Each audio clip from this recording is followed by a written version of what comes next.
directores de la revista Claves en su número 100 y 10º aniversario, sean bienvenidos. Vamos a hacer las presentaciones, ¿no? Sí. Fernando, Pradera. Pradera, Fernando. Fernando. Pradera. Mucho gusto. Papá. Papá. Es la casa de la pradera esto. Bueno, ¿a quién se le ocurrió la idea de llamar a la revista Claves, cuyo nombre no es Claves exactamente, sino más cosas?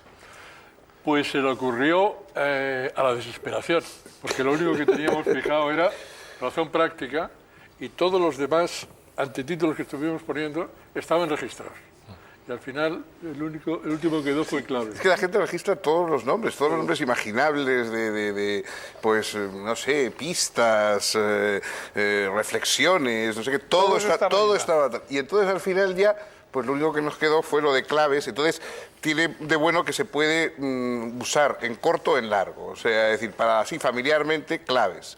Y luego cuando se quiere ser exacto y preciso, Claves de razón práctica. Pero ¿cómo es posible que una revista como Claves, que se define como revista de razón práctica sobre política, ética y cultura, venda hasta 10.000 ejemplares al mes?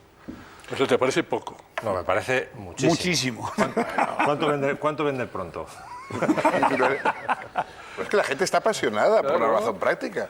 Es decir, la mayoría de la gente quiere saber cosas de ética, de política y de no sé qué. Lo que pasa es que no se atreve a preguntar. Y a nosotros nos preguntan. Y Fernando Sabateri, ¿no había una cosa un poquito más alegre para el número 100, que siempre hace ilusión, que la muerte antropomorfa?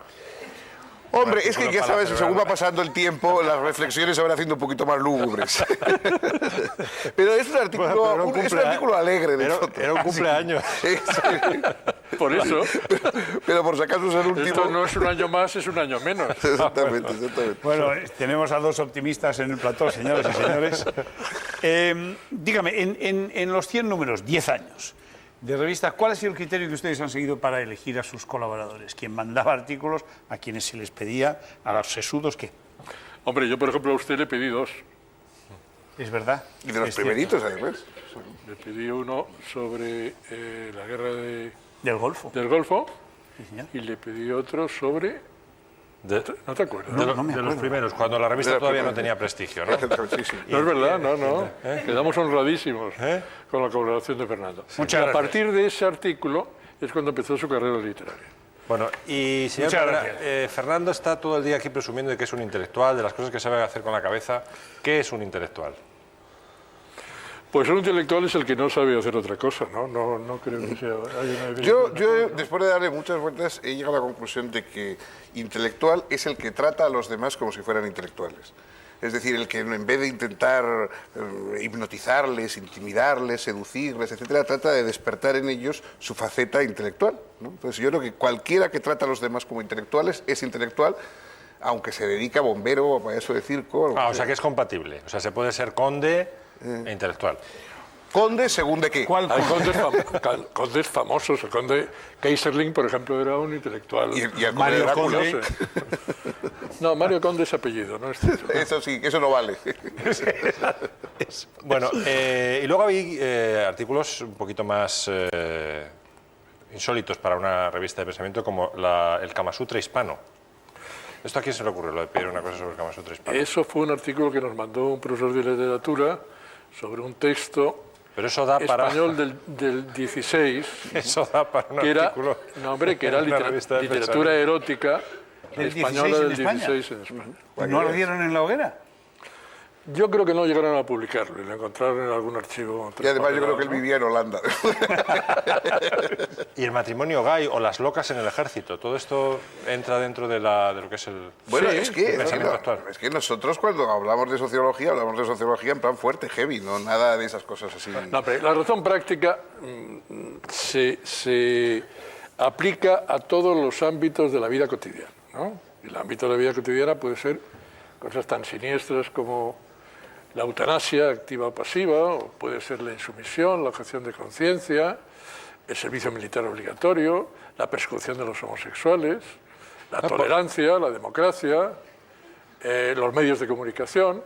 Vamos a preparar una cosa sobre el programa de Cristina Tárrega. Eso me interesa muchísimo. No, estaba pensando, es que me ha llegado una suscripción a Claves a nombre de Cristina y claro, era ella que me ha dado de alta porque se tocan estos temas. Queremos hacer un homenaje específico a algunos de los que han sido y son colaboradores y que han escrito en claves. ¿No sales? Vamos a ver.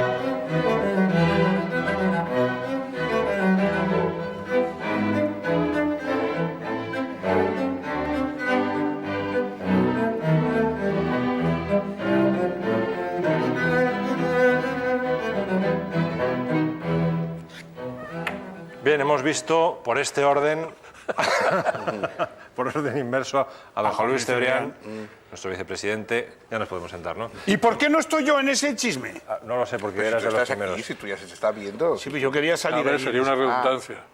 Sería una... Hemos visto Humberto Eco, a Vargas Llosa, Guillermo Cabrera, a Carlos Fuentes. unos cuantos. Fusi. A Mario Vargas. Mario Vargas, sí, sí. Falta Victoria Camps. falta Milan Kundera, que es Bueno, otro, una panda feos. otro eminente Rafael Sánchez colaborador, Ferlosio. Rafael Sánchez Ferlosio, Jorge Semprún. También, bueno, ese es el único que es guapetón. Hay colaboradores muy distinguidos. Bueno, y si hemos sacado una lista de personas que han colaborado en Claves y a veces, varias veces, ¿por qué no sacamos una lista de personas que no han colaborado Es con verdad. Claves? Venga. Venga, Nos vamos a alegramos ver. un poquito el ojo. A ver.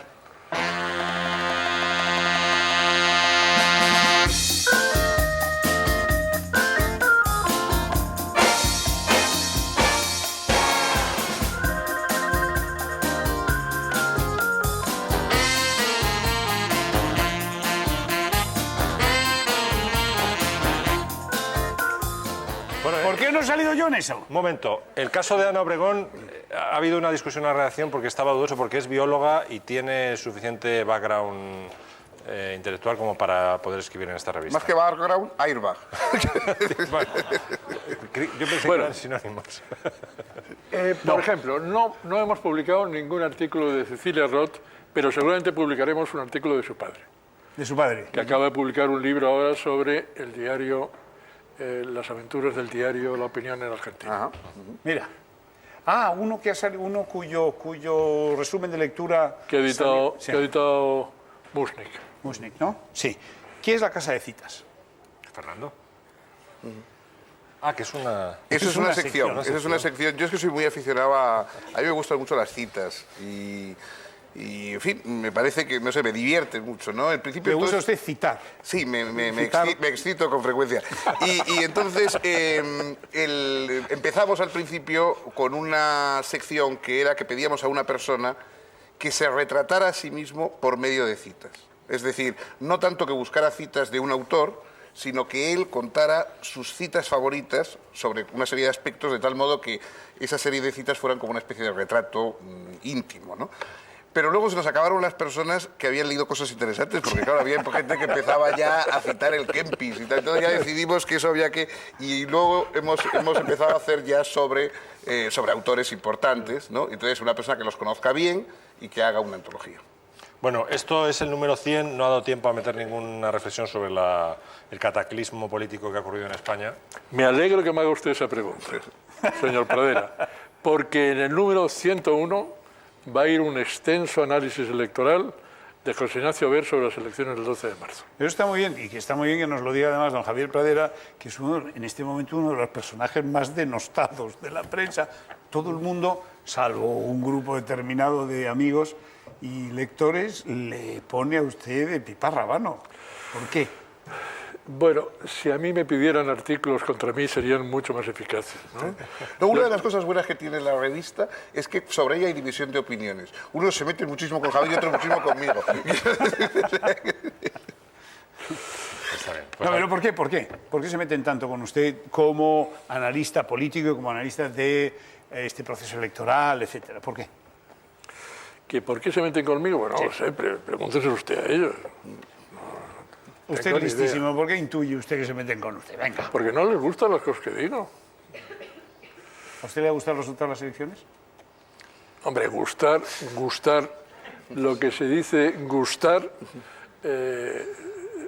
no demasiado. ¿No? Fernando. Nos hubiera gustado menos, quiero decir que menos resultado. Es que ha sido demasiado, más que un resultado, ha sido un resultón. Una cosa es como excesiva todo. Y por un segundo hablar del País Vasco, Fernando. tiene más remedio. ¿El resultado del País Vasco? Bueno, el resultado del País Vasco, bueno, por lo menos ha indicado lo que muchos estamos diciendo, es decir, que la situación del País Vasco es de una gran pluralidad, que dentro de esa gran pluralidad casi siempre se cuente como se cuente y se hagan los cómputos como se hacen los cómputos los constitucionalistas y los partidarios de, digamos, de una compatibilidad entre ser vasco y ser español, son mayoría y salen siempre las cuentas como mayoría.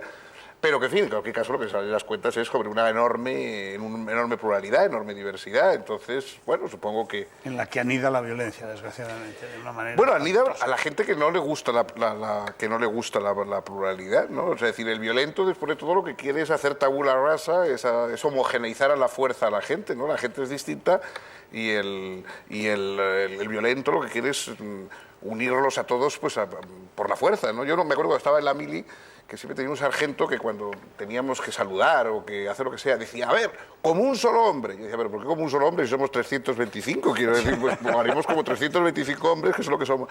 Bueno, pues en el País Vasco hay muchos que están empeñados en que todo se haga como un solo hombre, ¿no? Y si no, por las buenas, por las malas.